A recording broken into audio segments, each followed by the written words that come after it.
Resulta extraño. Pero, digo, vamos a hablar con alguien que sepa del tema y nada más y nada menos que la ex secretaria de Energía, Flavia Rollón, está en línea con nosotros. ¿Qué tal, Flavia? Buenas tardes. Gabriel Schulz la saluda. ¿Cómo está? ¿Qué tal? ¿Cómo están? Buenas tardes. Bien, gracias por atendernos. Bueno, ex secretaria de Energía hasta hace poco, porque usted llegó a ser la secretaria de Energía del gobierno actual, ¿verdad? No, fui secretaria de Minería. De minería, perdón. Ahí está. Sí, recordaba que tuvo un cargo al principio, pero no me acordaba cuál. Está bien, gracias por la corrección.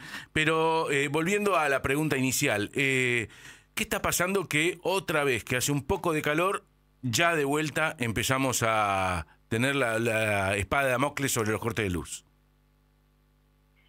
Bueno, primero hay que diferenciar los cortes de luz. En el sistema eléctrico está compuesto por tres segmentos: generación, transporte y distribución.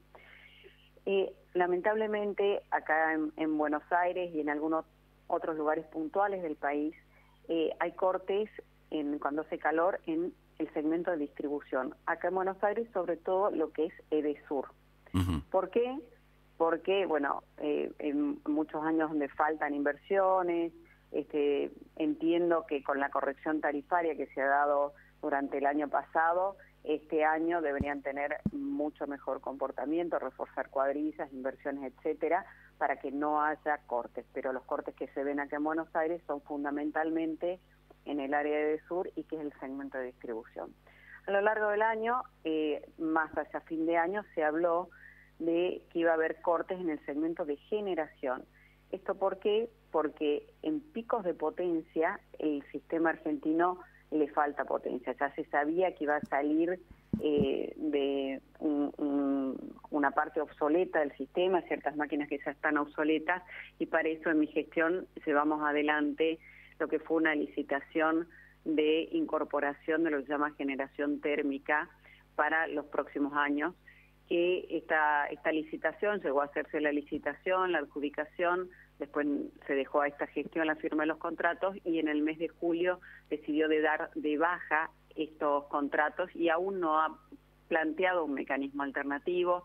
Se habló del plan de contingencia, si ustedes recuerdan, que era pagarle a las industrias un cierto precio para que no se use, darles un incremental al parque térmico. Esto debe haber sido aproximadamente en el mes de octubre. Bueno, no es un plan que dé una solución de fondo, sino simplemente un plan de contingencia, y sobre todo había nerviosismo porque no se sabía si Brasil nos iba a proveer de energía. Entonces, hay posibilidad de cortes, que esto ya sí afecta a todo el país en el segmento de generación. Hay posibilidad si la temperatura sigue durante muchos días consecutivos alta, pero hoy la foto es que aún no se ha llegado al pico máximo que hubo en el 2023, de 29.000 megas, en este momento está en 24.000, pero esto es muy incierto de saber. Y la buena noticia es que sí estamos importando energía de Brasil. Hoy Brasil sí nos está pudiendo abastecer de energía y eso reduce mucho la probabilidad de cortes. Entonces, ¿va a haber cortes?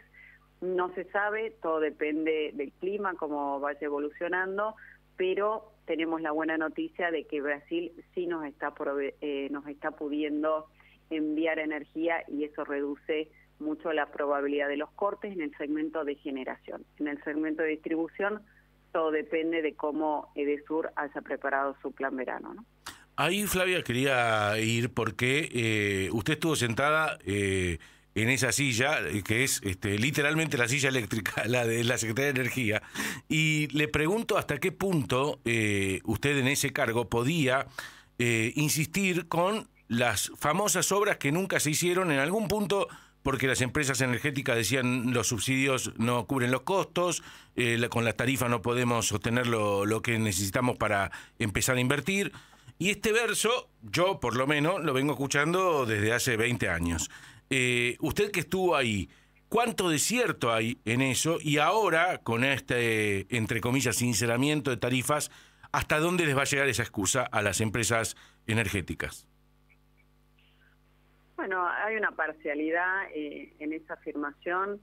es el ente regulador de cada lugar, en las provincias, la provincia que es el poder concedente, en algunos casos la municipalidad, acá el ENRE, el que tiene la facultad o la obligación en realidad de controlar cuál es el costo razonable y cuál es el plan de inversiones. Siempre se presentan estos planes de inversiones, no siempre se cumplen. Hubo un informe muy duro en su momento del ENRE con respecto a la concesión de DESUR.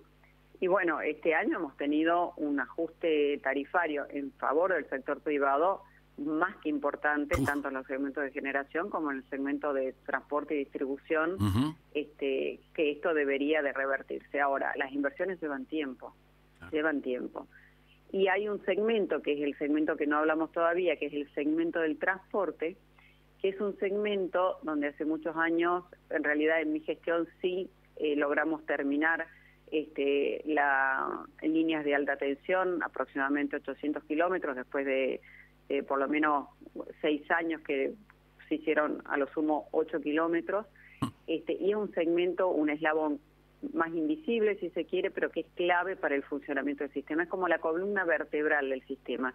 ¿Qué pasa en el segmento de transporte? Nosotros tenemos un país muy extenso, entonces sin el Estado empujando este segmento de transporte, salvo en lugares donde tengamos demandas de sectores, por ejemplo, que sea de grandes capitales como la minería, etcétera, claro. Es un segmento, son inversiones que es muy difícil que se lleven adelante sin el Estado. Cuando se incorporó mucha energía renovable, en su momento con el Renovar, se agotó la capacidad de transporte y hoy no hay capacidad de transporte. Entonces lleva a que no podamos ser eficientes y que tengamos nodos críticos para que pueda transportarse la energía eléctrica, para hacerlo simple, ¿no? Desde el lugar donde se genera hacia el lugar donde se consume. Ese segmento que es el de transporte requiere grandes inversiones y hoy tampoco hay, y hace muchos años que hay una discusión de bueno, cómo hacemos realmente que el transporte crezca en la Argentina, ¿no? Entonces lo que hace falta para solucionar el tema de los cortes, primeramente en las áreas de distribución, el efectivo control de que la tarifa vuelva a la gente en inversiones para reducir los cortes. Y segundo, tanto en generación como en transporte, un plan ya a mediano plazo y más estructural para incorporar más generación y más transporte donde se necesite.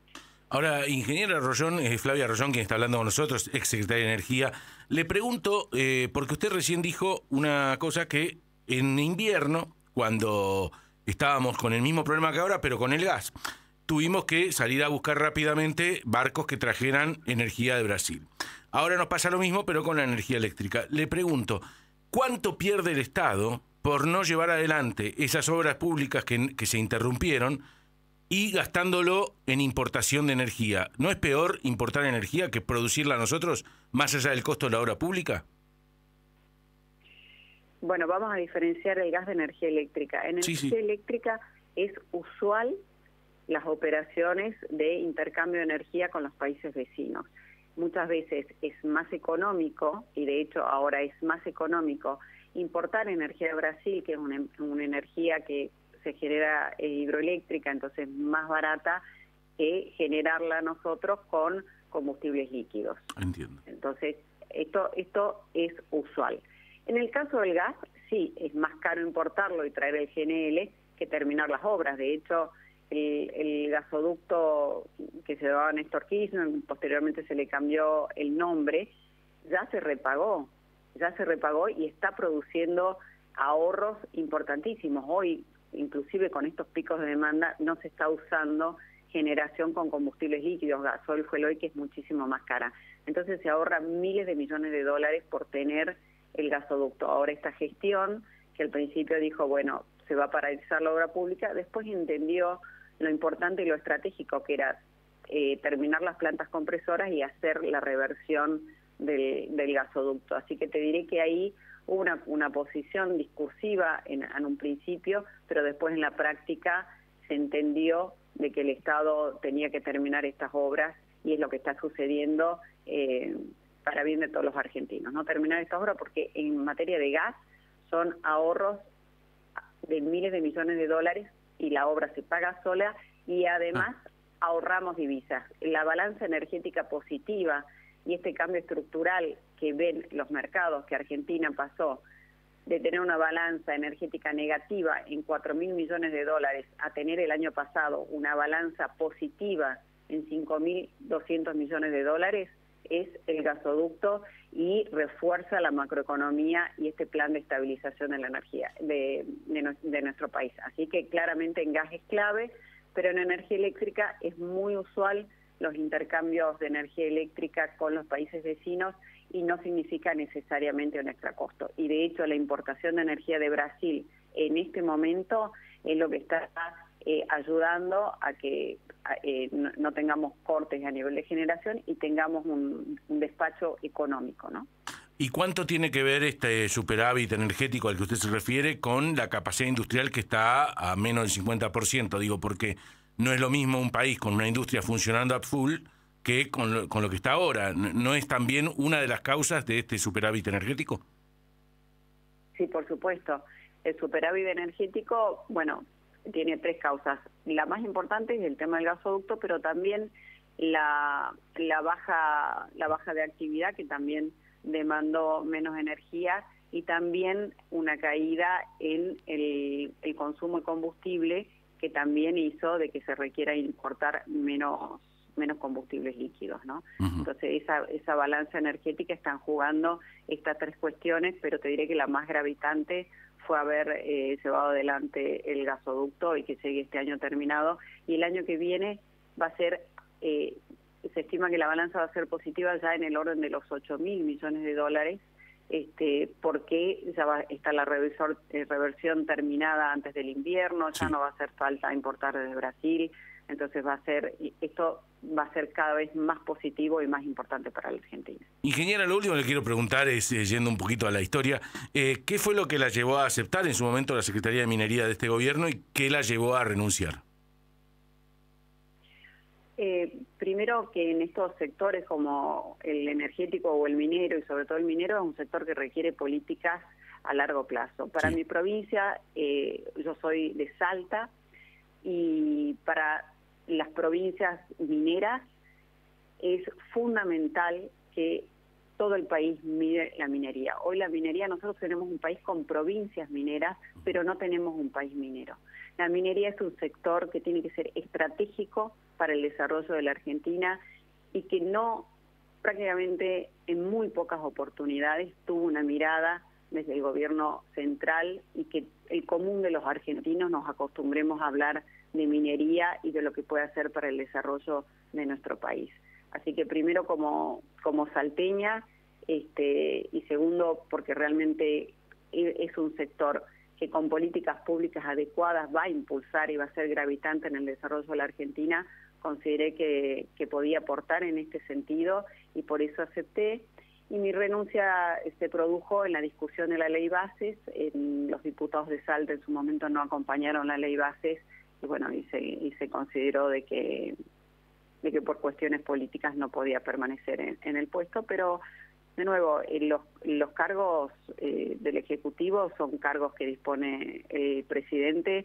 Agradezco la oportunidad, me siento honrada de haber podido cumplir mis funciones, y por supuesto, de nuevo, la minería es estratégica, y hoy cada vez más estamos viendo las fuentes de trabajo y el desarrollo que puede llevar los proyectos de litio, de cobre, de uranio en nuestro país, así que Dios quiera que sea un sector que siga creciendo, y así como tenemos el agro generando dólares, hoy tenemos la energía haciendo esa segunda turbina, también sea la minería un sector gravitante en la Argentina. O sea, por esto que usted me dice, el gobierno, que tiene un perfil netamente extractivista, si queremos, está haciendo desde su punto de vista las cosas bien. Mire, en materia de minería los recursos pertenecen a las provincias. Entonces hay que mirar con mucha atención la posición de los gobernadores cuando arman la mesa del litio, la mesa del cobre, porque ahí lo que los gobernadores te están diciendo es extractivismo. No. Nosotros queremos minería, queremos inversores, pero queremos que nuestros recursos contraten argentinos, desarrollen empresas, proveedores argentinos. Cada provincia tiene ley de compra local y los inversores, en última instancia, realmente la autoridad son las provincias. Entonces, el gobierno nacional, si bien no ha expresado una posición firme, si extractivista o no, en definitiva los gobernadores que son los que están en contacto con los inversores y los que son la autoridad ambiental y de concesión, tienen una posición muy clara a cómo quieren que se desarrolle la minería, que es una visión que yo comparto plenamente. Con contratación local, porque Argentina no es un país donde no haya mano de obra, al contrario, tenemos mano de obra calificada, todo el mundo lee y escribe, excelentes profesionales, tenemos una industria de primer nivel, tenemos industria química de primer nivel, llevamos adelante la construcción del gasoducto en tiempo récord, todo con empresas argentinas. Entonces, Argentina no es un país como puede ser África u otro continente donde está más atrasado en materia de desarrollo. En Argentina la minería se puede llevar adelante impulsando todo el desarrollo industrial argentino, y así se está llevando porque, de nuevo, los gobernadores, que son las provincias que son las dueñas de los recursos, comparten esta visión, y esto es lo que le piden a los inversores. Ingeniera Rollón, gracias por atendernos. Que tengan buenas tardes, y perdón, tomo tu introducción. Sí. Hay que ser racionales en el uso del aire acondicionado, porque también, primero por la gente, porque te consume un montón y después cuando pasa el verano llegan las facturas y bueno, ¿qué pasó? Sí. Hay que tener mucha racionalidad en el uso del aire acondicionado, y segundo, cuidar también los picos de consumo que se producen por la alta demanda energética de los aires. Muchísimas gracias, un abrazo. Hasta luego. Hasta luego. La ingeniera Flavia Rollón, ex secretaria de Energía y también de Minería de la Nación, contándonos, y este último mensaje, ténganlo y pónganselo en el control remoto pegado, pensalo 2 veces antes de prenderlo, ahí eso que diga pensá, y ahí decirlo, ¿prendo? Bueno, un ratito. Así nos va.